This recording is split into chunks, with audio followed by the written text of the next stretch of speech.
Hello and welcome to Veritas Populi, Truth for the People. I'm Dan Meredith, the host and producer of the show. Today we have our guest, C. Richard Archie, to discuss the Tennessee Constitution. Thanks for coming once again, Richard. I appreciate the opportunity. We've talked quite a bit about the history and the different iterations of the Constitution for the state of Tennessee. Today we're going to continue on and talk more about the actual makeup of the Constitution. What I want to do now is I want to talk about some things which I think are pertinent that every individual needs to be made aware of the content of the Constitution, which basically we ought to all of us wear like a shroud every day. We ought to put this on when we get up in the morning because it actually is the most important document that any of us will be associated with in our lifetime if we stay here in Tennessee. And you think more important than the federal Constitution? I do, for the simple fact that this is our Constitution here. What we have, again, if you talk about the 10th Amendment, which says that if it's not something that we gave the federal government through the Union Constitution, it remains to the states or to the people. And so the mundane, inordinate, everyday things that we go through belong in the Tennessee Constitution, belong to us. We're in charge of that. And so I think it imperative that we instruct our folks, and we just don't teach it in school anymore. And we instruct our folks, they need to have knowledge of what's in this Constitution because it is so absolutely necessary for our everyday life here in the state of Tennessee. And so I made reference before to the point that I kind of consider myself to be the Johnny Appleseed of the Tennessee Constitution. I really take that mantle gladly. I'm dead serious about that because I see so little knowledge of it, and I go to the legislature all the time. There's very little knowledge of it there. And so if we're going to effect a change, if we're going to do things, if we're going to return to the intent of the original founders of the Constitution, it's going to be endemic on us to educate our fellow citizens, and that's what I intend to do. Right. So you say the legislators have very little knowledge of the Constitution, and yet these are people that take an oath regarding this Constitution, and they don't know much about it. No, in fact, I've got the oath here in front of me, and it's Article 10, Section 2. It's the oath of office of the General Assembly. Each member of the Senate and House of Representatives shall, before they proceed to business, take an oath or affirmation to support the Constitution of this state and of the United States, and also the following oath. I, whatever their name is, do solemnly swear or affirm that as a member of this General Assembly I will, in all appointments, vote without favor, affection, partiality, or prejudice, and that I will not propose or assent to any bill, vote, or resolution which shall appear to me injurious to the people, or consent to any act or thing whatever that shall have a tendency to lessen or abridge their rights and privileges as declared by the Constitution of this state. Now that's a telling little tome right there. It says that they'll do nothing that will affect your and my ability to enjoy the rights and privileges that are enshrined or espoused in this Constitution. So they have to raise their hand and say that before they go to business each year. It would be imperative, I think, at that point then for them to be made aware of what those rights and privileges are. Right. And they are contained within the Constitution. So this oath that they take say that they will not propose or assent to any bill which shall appear to be injurious or consent to these which shall have a tendency to lessen or abridge their rights and privileges. Correct. So if we have this right and the bill or law is going to make us have this many rights or lessen our rights, they've taken oath not to vote for that. That's correct. Anything that lessens our privileges or our rights. That's correct. So do they ever do that? A few of them do. You have some statesmen and stateswomen, I guess, and I'm not sure I understand Statespersons? Yeah, statesperson. And some of the ladies up there are far better at it than a lot of the men, I can promise you that. They don't care. I had a representative tell me, it's been a number of years ago in a meeting we had, I used to be involved with the Tea Party to a great degree, and we had a panel of 3 state representatives from our area talking, and we asked each of them how important the Tennessee Constitution was to them, and one of those individuals said, well, I don't care what it says. The way I vote depends on how much money it's going to make the constituents in my district. And that was his sole measure of how he voted in the legislature, which is in direct contravention to what he promised and swore to do. Whether he affirmed it or swore it, I don't know. But he said that he was going to do nothing that would affect your ability to enjoy the rights and privileges documented in the Constitution. And he said he absolutely didn't mean to do that, that everything he did was regarding how much money it made the constituents in his district. So he made an oath, this oath, and then when he got up there, he decided what he's going to do is what a lot of politicians do. They vote in accordance to how much pork it's going to bring to their people. And of course, that's what their commercials say. Here's what I did. Here's what I did for the county. Here's what I did for the city. Here's what I did for the state. And then people vote for them because I got a new hospital in your area. I got a new nursing home. I got a new highway. I got a new bridge. And it has nothing to do with this oath anymore. It has to do with gimme, gimme, gimme, get more money, bring more money here. And that's what people vote for. People need to understand, I think if I could teach anybody anything outside of the fact that government have power and people have rights, is that government has nothing and produces nothing.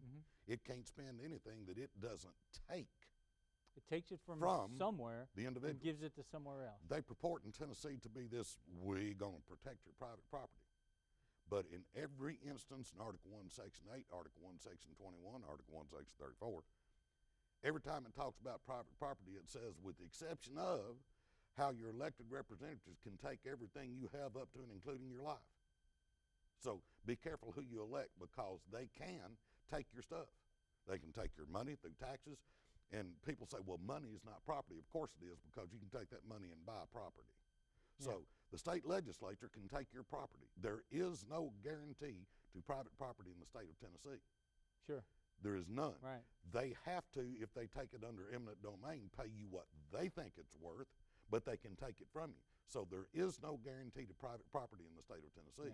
And I had that argument when we were talking about employee safe commute a number of years ago when they said, but everybody has the right to their private property to say what happens on it. No.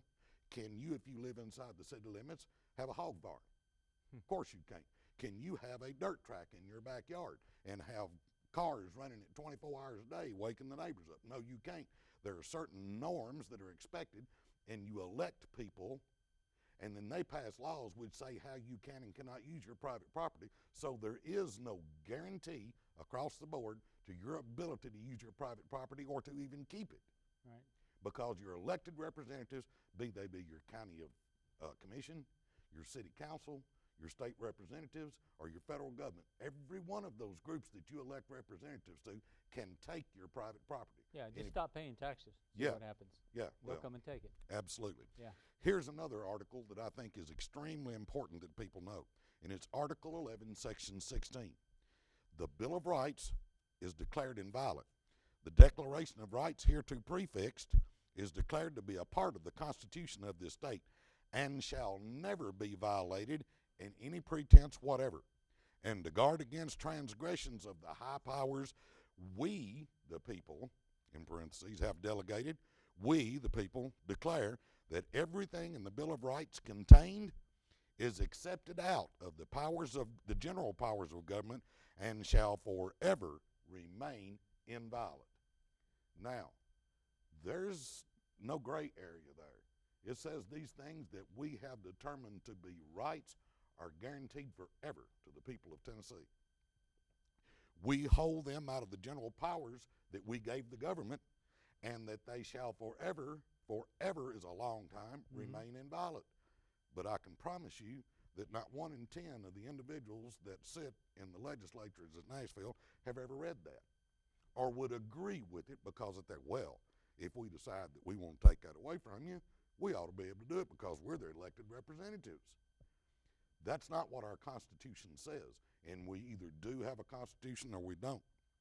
The third, and I think really important thing, is Article 2, Section 27. And Article 2 speaks directly to the legislature itself. The dissent of members. Any member of either house of the General Assembly shall have liberty to dissent from and protest against any act or resolve which he may think injurious to the public or to any individual, and to have the reasons for his dissent entered in the journals. Now, when they have a vote up there and the guy will say, well, I just, I didn't want to vote because I wasn't for it, but I'm going to pass. I didn't want to vote against it, but I didn't want to vote for it. That's a cop-out is what it is, because it says right here that if you want to stand up on your hind legs and do what you're supposed to do, that you absolutely can say, I'm against that issue, and that you have a right as a legislator to have the journal enter your comments about it and to say that you're against it. But how many times have you seen that in the Tennessee General Assembly? What they tend to do is they get up and they go outside and they just don't vote because they're afraid not to vote for it if the governor or the Speaker of the House or the President of the Senate says that he wants it to, and so what they'll do is they'll get up and leave. Where are our statesmen? So how much control does the leadership wield in this? Because if you've got someone down there that just doesn't, he's more a person that believes in the Constitution and the rights of the people, and he just doesn't get along with some of the leaderships that's pulling these hijinks, and he goes off the rails, so to speak. What happens to him? What makes these people get up and leave the room rather than standing up and Well, the Speaker of the House and the Lieutenant Governor have PACs, and so they're able to fund campaigns. And also what they'll do, if they don't like what you did, they'll actually go out and recruit people to run against you. And so they'll put somebody in the primary against you. And so it's extremely important that you try to stay on their good side, because I think the most powerful individual in the state of Tennessee is not the governor, it's the Speaker of the House. Because every bill that has to do with money comes through the legislature, through the House, because they are the people's house. And so everything that we talk about money has to be originally brought forth as a bill in the House. So the individual that is the Speaker of the House, who controls the committee appointments, and we have a horribly disfigured committee system in the state of Tennessee. You've got to get this stuff out of committee, and it never happens. That's the reason the bill that we talked about in a previous episode about an elder abuse bill, it never got voted on by the full House or Senate because it didn't clear the committees in the Senate. It did all the committees in the House because they looked at it and said, yeah, that's a good idea. That really makes sense.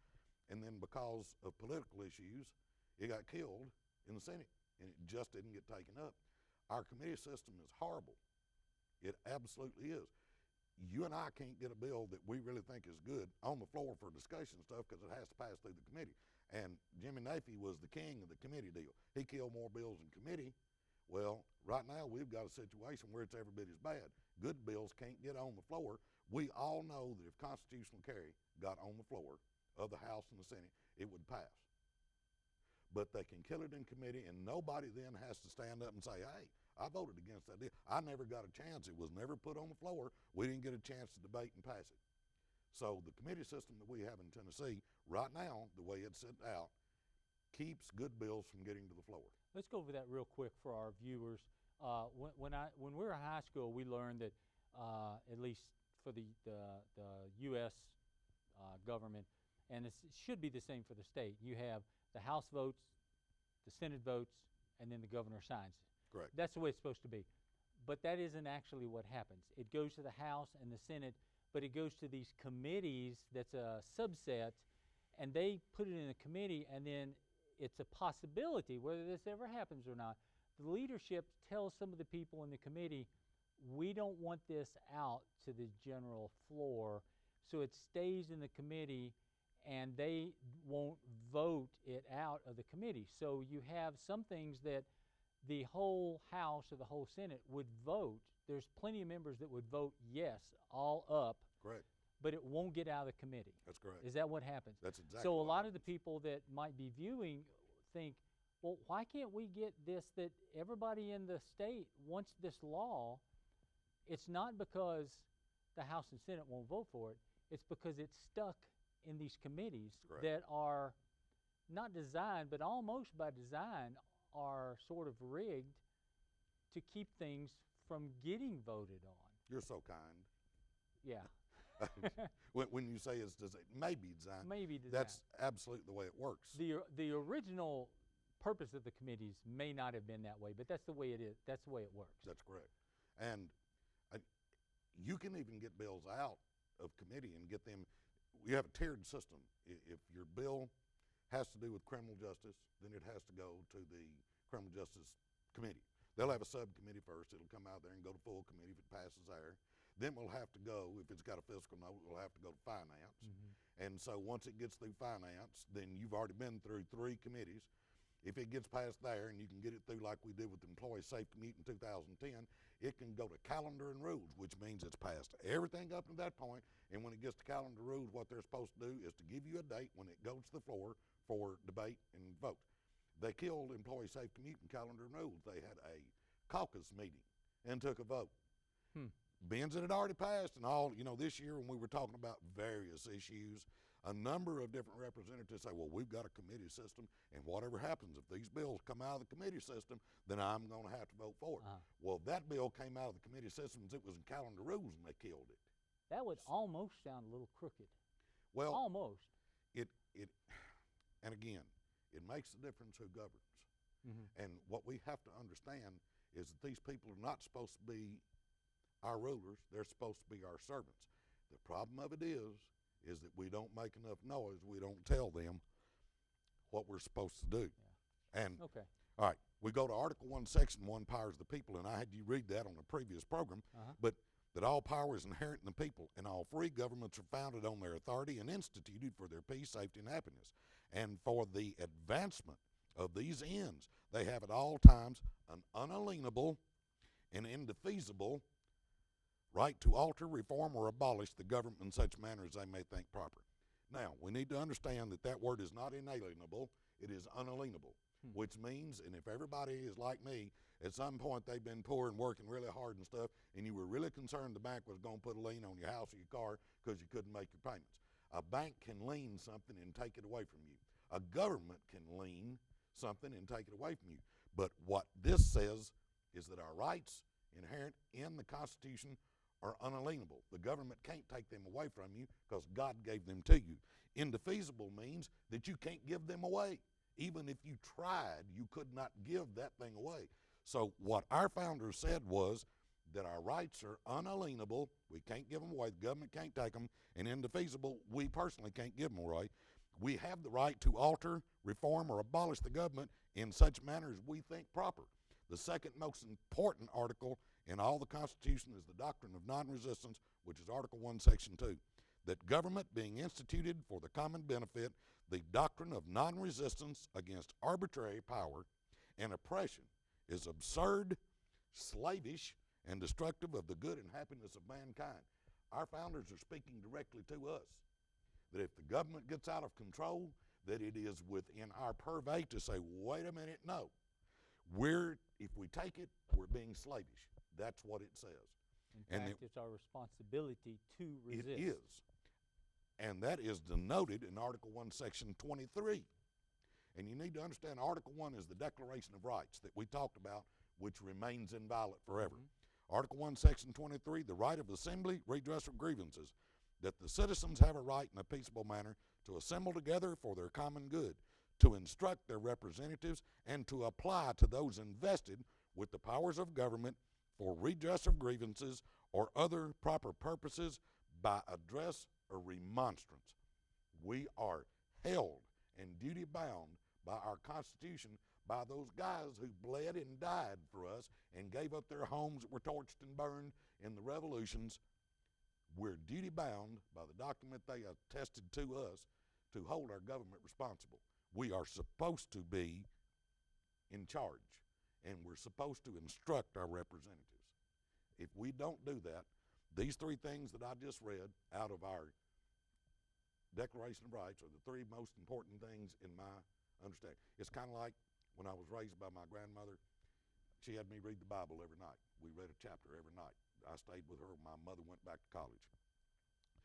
And in all those years, she told me, son, here's the most important thing. If you'll simply treat the other person like you want to be treated, all the rest of this stuff around it will fall into place, because that's the most important thing.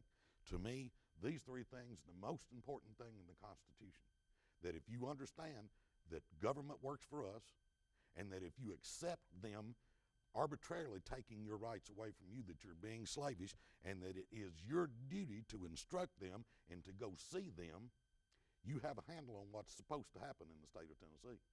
We can talk about the fact that in 1870 they took away part of our rights to arms. We can talk about all those things, but if we understand these three along with what it says about the duty of the representatives, if each of us is informed and accepts that that's the way it's supposed to be, we could then, there's a whole lot more of us than there are of them. Right. Okay? A whole lot more of us than there are of them. If we simply would get up off of our couches and get away from our homes and talk to our neighbors, if we would get invested and involved, we could make sure that our children coming after us have a better place to live than what we were gifted by our parents. And our parents tried hard. Right. They really did. I think what's happening now with the generations that are up is that we're failing in our responsibility to our grandchildren and our children, because we've become comfortable, we've become lazy. It is necessary that each of us become involved. You can go to a number of different places. You can go to TNCriminalLaw.com. You can read the Tennessee Constitution. You can go to the Tennessee Firearms Association website. You can go to tn.gov. You can go to a number of different places and read the Tennessee Constitution. If you will but do that and get an understanding of the rules of the road, you can't drive unless you pass your driver's test. They got a book from the state that tells you what those rules are. All right? It is necessary that each of us, before we get that driver's license, understands that, and then we've got to take a test. I think that what ought to happen is that before you go vote, you should have to take a test on the Tennessee Constitution. Right. I really believe that. Not a poll tax. I don't want to keep anybody from going, but if they don't understand what government's about, they should not have an opportunity to go in there and have an effect on it. Yeah. Now, I know that's a little bit strident, but that by would the be same, ruled unconstitutional. it certainly would. It's unconstitutional according to the federal government. Yes. People should know what they're doing before they vote. But makes sense to me. Here's the other side of it. We allow our local education departments not to teach history and not to teach the Constitution. Right. Shame on us. Yes. Because it's the most important thing that we've got going is the guarantees of a free society, that our republic cannot survive if the people don't understand what it takes to feed the republic. Yes. That recipe for its grace and life is given in the constitutions of the Union and the state. Right. And so I feel it endemic again. Like I said, I'm going to keep toting my bag, and I'm going to keep talking. As long as the good Lord spares me another day and a person will sit down and listen to me, I'm going to talk about the Tennessee Constitution and what it actually says, because I feel like that is my duty to my state and to the people that I love and care about. We're glad that you're doing that. And I talked to a United States citizen who was born in China. Just talked to him 2 or 3 days ago.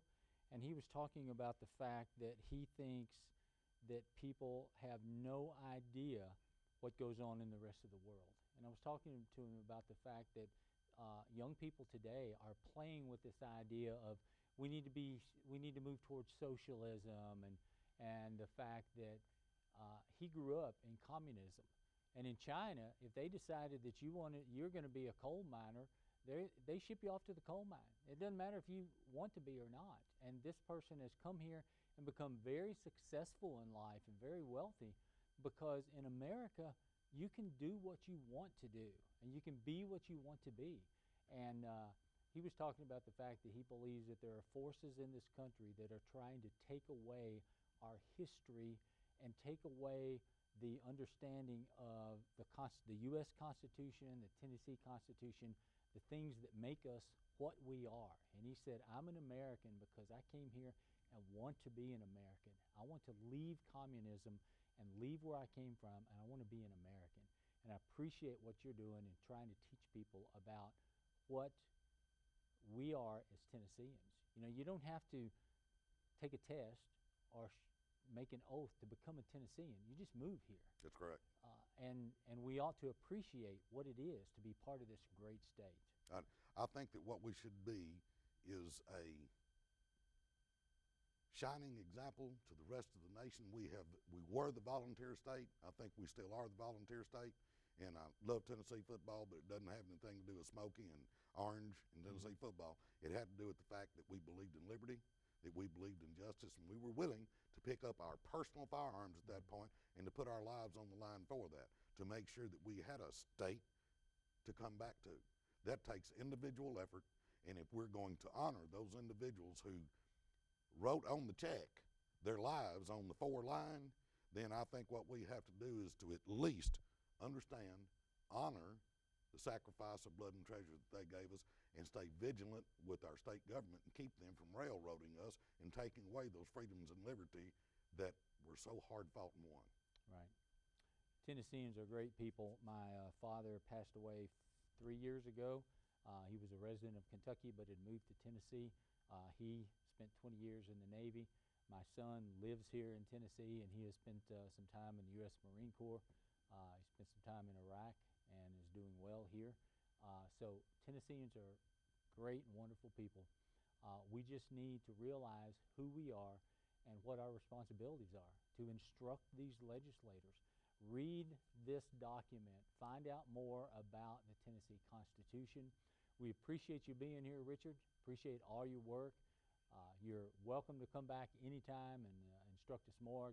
Great work that you do with all the groups that you're members of, and appreciate you being here. Well, it's my absolute pleasure. Thank you so much. To all of those folks out there, get you a copy of the Tennessee Constitution. Please let us know if there's anything we can do to help you with this. Go to the Tennessee Blue Book online and print it out just like I did. Thank you for viewing Truth for the People, Veritas Populi. I'm Dan Meredith.